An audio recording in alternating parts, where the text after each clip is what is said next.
Welcome to a brand new episode of the Jampack Report today for April the 13th of 2020. Of course, my name is Samuel Adams, and this is a daily gaming news podcast meant to bring you the hottest gaming news you need to know from around the industry. Hosted on YouTube and podcast services around the world 5 days a week, it's your one-stop shop for all of the hottest gaming news that you need to know.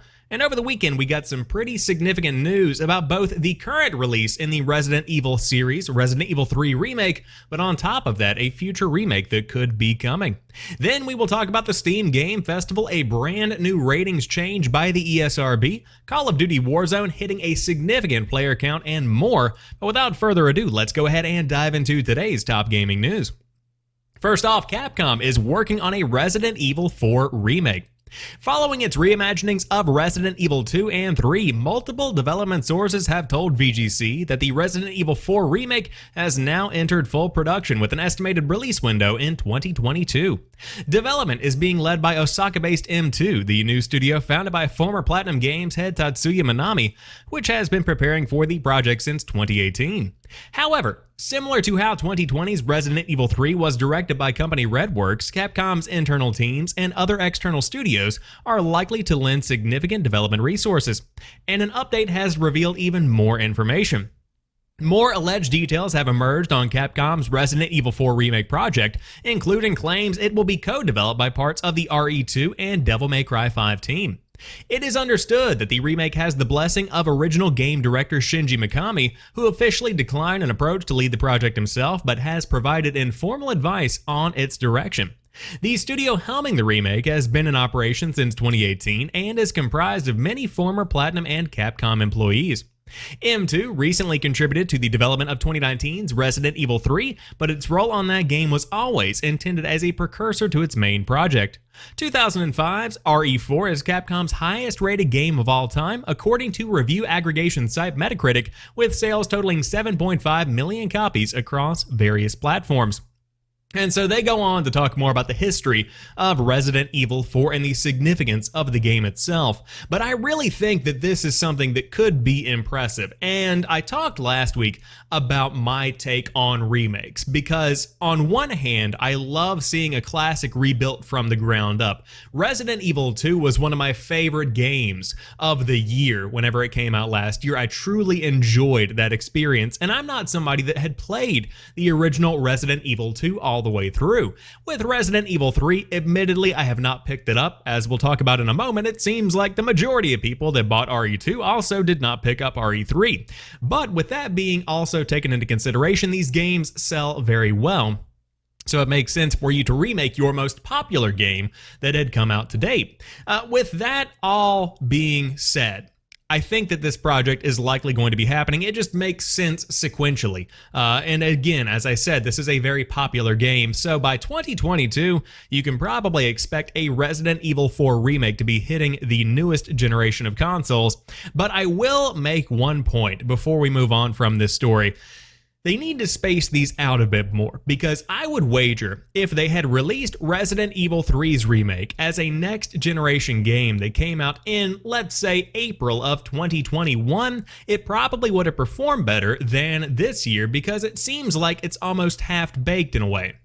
And I mean that with all due respect, but at the same time, although this game has been in development for a few years and they kind of set up the development process to scale these games and continue rolling with the punches as they roll out, from the eyes of the common man, from the eyes of the generic gamer, it's not really going to make a difference when you began. It comes down to the fact that one came out last February and now one came out this April. It seems from the outside looking in that this was just a brief throw it together kind of project, although it clearly wasn't.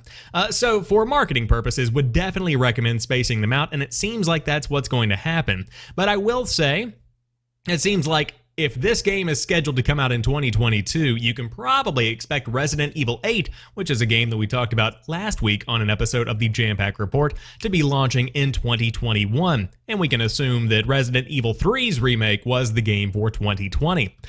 But again, I'm just reading into the situation. You can leave your take on the situation down in the comments section below. However, Resident Evil 3 shipments and digital sales have reached 2 million copies. Resident Evil 3 sales are off to a great start. Capcom announced over the weekend that Resident Evil 3 has shipped 2 million copies worldwide on all platforms, nearly 50% of which were full digital sales. In essence, around 1 million of that is sold to consumers, whereas the rest is shipped to retailers. These figures were achieved just 5 days after the game's launch. By comparison, Resident Evil 2 shipped 3 million copies in its first week on sale, but has now exceeded 6.5 million. Indeed, the performance of the two games was reflected in their Steam numbers, with Resident Evil 3 notably coming in behind RE2 in the number of peak concurrent players. If you've been having fun with the game yourself, you can catch up with VG247 with their review, their walkthrough, all of the safe and locker codes. If you want to ruin the game for yourself and just plow right through it into the next game. I'm not salty. No, I'm just kidding. But genuinely, I think that this is not a shock to anybody because Resident Evil 2, for many people, was a much more significant game as compared to Resident Evil 3 Nemesis. That's going all the way back to the PlayStation 1. Not to say that either game is more important than the other, but I think it's clear that Resident Evil 2 definitely had a lot more of that nostalgia factor, and also, it was the first true remake we had seen rebuilt from the ground up. On the Xbox 360, if I remember correctly, and the PlayStation 3, we saw the rebuilt version of Resident Evil, but it wasn't done in the same way where you see a complete revitalization. You see a complete modernization of a classic series. It was still good, but it was just a remaster, not necessarily a remake. So I think that newness, that kind of shock value, that honeymoon phase of what's going on at Capcom, I believe that's starting to wear off. And so I think that right now, between what's happening globally with the pandemic and in general a bit of uncertainty, people might be saving this game for a rainy day, maybe waiting on it to go on sale. That would make sense in my opinion. But right now, again, that's nothing to shake a stick at. 2 million copies worldwide shipped. That's pretty impressive, especially considering half of that is digital. Of course, that is amplified in large ways by the coronavirus that's happening right now, and it's keeping a lot of people indoors, and it's closing a lot of stores. So if you can't support your local mom and pop shop or run by your GameStop, it's easier just to buy the game on the PlayStation Network or the Xbox Live Marketplace. Is that what it's called? I think it's the Microsoft Store now. They've been finagling with branding over there. But regardless, Resident Evil 3 still doing pretty well, although not as good as RE2. But thankfully, the Steam Game Festival is coming back on the day E3 would have started. In March, Valve ran the Steam Game Festival Spring Edition, a showcase of more than 40 game demos that had been destined for GDC before it was canceled by the coronavirus outbreak. It's coming back this June. The Steam Game Festival Summer Edition will run June 9th through the 14th and will once again offer demos or short playable experiences for games scheduled to come out within the next year. The spring event was indie-focused, and that will probably stay true, though this one could be a bigger tent given that it's underway on the same day that E3 2020 was meant to. No details beyond the dates have been provided, but this is the first big online event to be nailed down since E3 was canceled. And more specifically, since the ESA scrapped its plan to hold an online experience in place of the 2020 show. Microsoft has committed to an online presentation in lieu of E3 this year. Ubisoft and Electronic Arts have said they are looking into it, and Devolver Digital still plans to go ahead with its Devolver Direct show, but none of them have confirmed dates as of yet. Our own E3 event, the PC Gaming Show, will also be happening this June, they say at PC Gamer. So if you are a developer and you'd like to take part in the show, you have until April 24th to sign up, and full details including requirements for demos and artist statement and optional live presentations are available via the link which is in the article which I have down below. So this is cool. We talked a couple of Fridays ago, I believe it was 2 weeks ago now, about the IGN event that's going to be held. And essentially IGN is bringing together developers, they're bringing together industry figureheads, they're going to be putting on their own digital showcase, performing interviews, doing the full shebang. And I talked about how it gave me something to look forward to whenever E3 was coming around. I always look forward to E3, and growing up especially, it represented the beginning of summer in my mind. You know, school was beginning to be let out. You began to see more and more people jumping online, and then you saw E3 come through, giving you a glimpse of what you'll be playing over the course of the fall, the winter, and the spring of the next year. Very exciting for young me.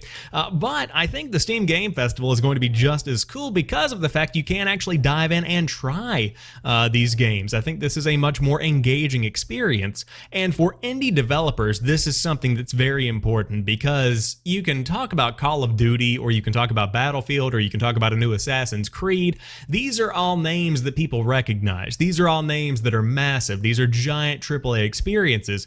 But when it comes to these smaller niche titles, that might not necessarily get the airtime they deserve, it's harder to market those. And without an event like E3, where although the public does get a view, you don't have that kind of collaboration between developers and publishers and industry figureheads that might actually promote your product, that might give you some money to invest. It's one of those situations where a lot is being taken away from behind the scenes that we can't even see. But hopefully this will get some press out there and we'll get some circulation going to keep those indies alive, because there's some impressive stuff happening out there in the indie field. But if you want to take part in the Steam Game Festival, you better register your game, or if you want to play some games, it is coming up this June. However, the ESRB has announced a new ratings label for loot boxes. I feel like I've been talking about this for about 3 years now. The ESRB has announced a new ratings label for games with loot boxes and other randomized in-game purchases.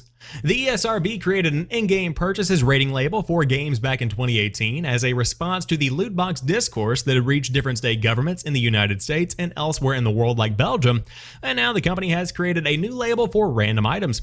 The label will still feature in-game purchases, but now the label will say in-game purchases includes random items, with the latter part of that sentence in parenthesis.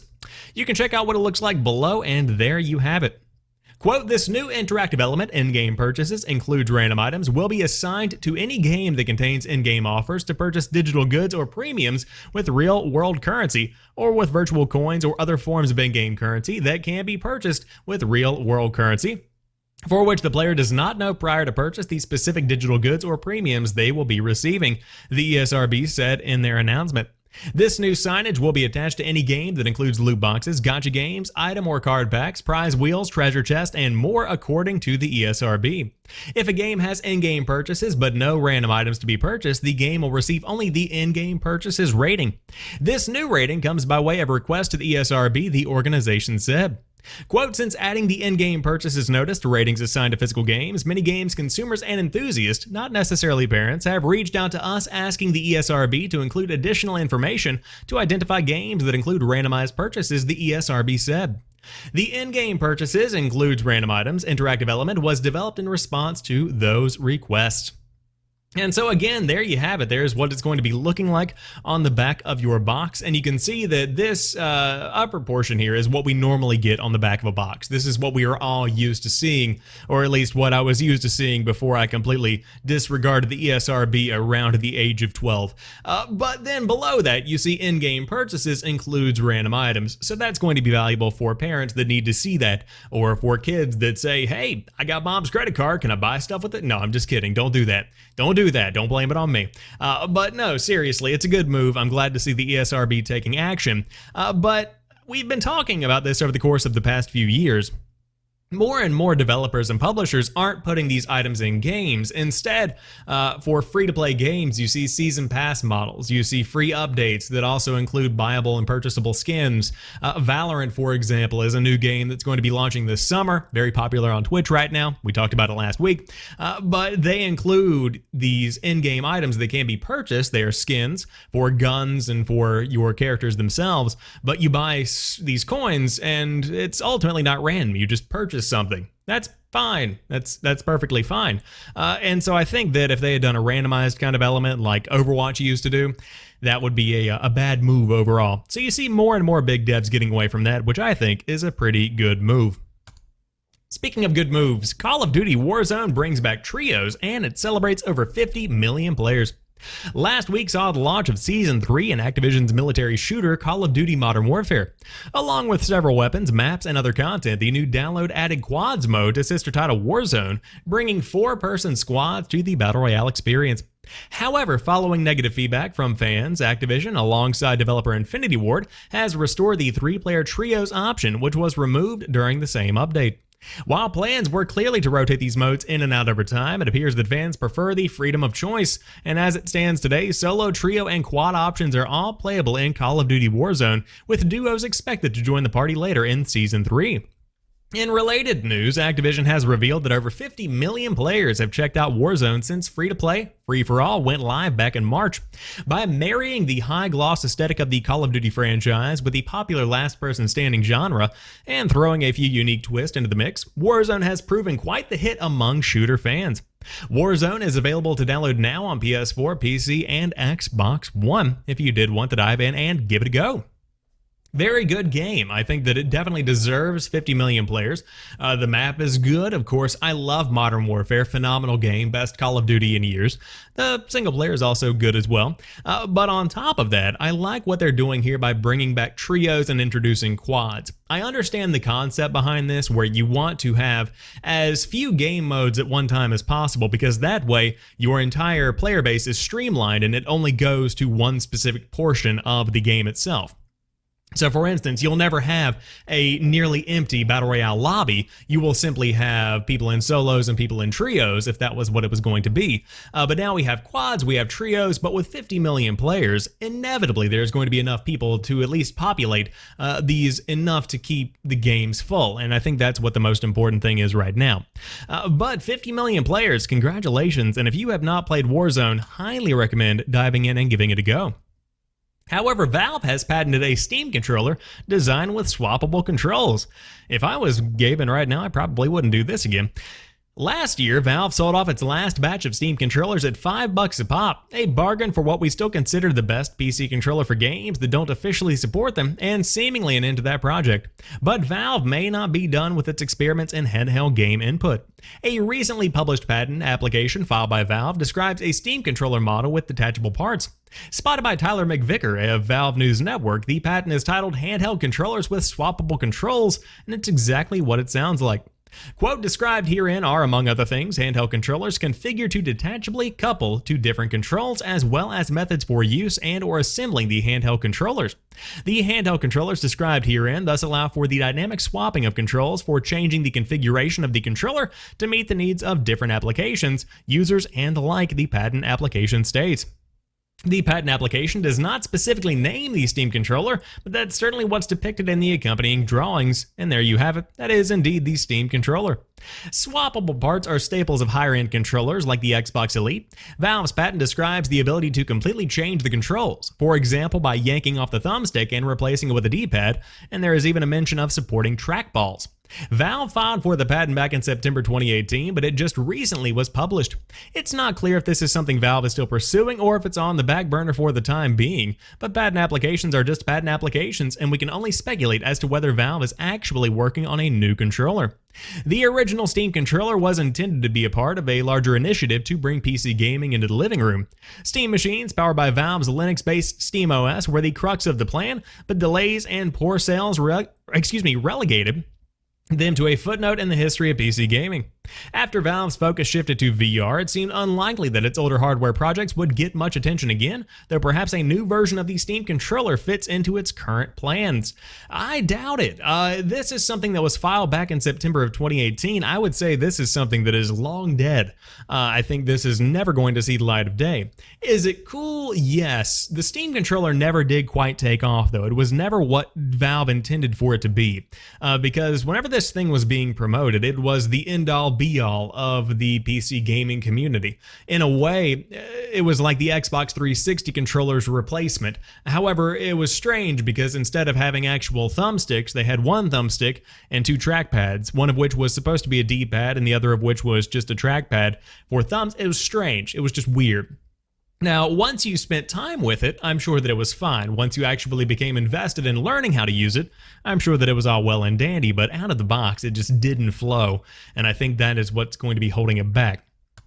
But you don't need it to play Beat Saber, and guess what? There's a brand new official song designed to keep you fit. I wanted to include this in today's show because I think it's important to stay fit during the pandemic, and lo and behold, Beat Saber has a brand new song designed just for that. Beat Saber is widely considered a good option for exercise in VR between the frantic arm waving, crouches, and dodges, and Beat Games wants to capitalize on that. The studio's former CEO and now game musician, oh my god, what kind of name is that? Jaroslav Beck, nice, recently released Fitbeat, a free official song that is designed to give you a workout. It'll sound familiar if you are used to the brand of EDM that you frequently hear in the game, but the activities are clearly meant to tax your body in addition to using gaming reflexes. The track is available through Oculus, of course, PlayStation VR, and Steam, and it works in one Saber and 360-degree modes in addition to the usual two Saber gameplay. This will not replace a full-on exercise routine, clearly, but it might not have to. After all, you probably can't go to the gym or fully replicate it during the pandemic, and this gives you an incentive to stay fit while you stay home, even if you normally dread the idea of a gym trip. This is neat, I must admit. I thought about buying Beat Saber over the weekend. Now, I don't have a VR headset. PlayStation VRs, though, have dropped in price drastically, as have their games. So this is a really cool game, and I think that overwhelmingly, it is the pinnacle of VR gaming. It is what it is meant to be in its current state. Although you have games like Half-Life Alyx that are pushing the medium to new areas and new spaces, you have Beat Saber, which is clearly a game that is at home in the world of VR. It's meant for VR, and I think it does what it does very, very well. And so with all of that being said, if you want to stay fit during the pandemic, this is the perfect opportunity to do so, especially if you already have a PlayStation VR. I will say, if you want to order one, you better order one fast because it doesn't come for a while. I've been trying to order a couple of different things on Amazon, and it's like, it'll be there when it gets there. So that's kind of the situation we are dealing with currently. But regardless, Beat Saber, phenomenal VR game if you did want to dive in and give it a shot. Also, hilarious Twitch streams have ensued because of it. But that rounds out today's episode of the Jampack Report. If you enjoyed this one, drop me a like down below and let me know what you think about everything we talked about today. Are you playing Resident Evil 3 Remake? Do you look forward to a potential Resident Evil 4? On top of that, what do you think about the new ESRB ratings, or will you be diving in to the Steam Game Festival? I would love to hear your thoughts. But until tomorrow, you guys have a fantastic rest of your night. I will talk to you soon, and peace.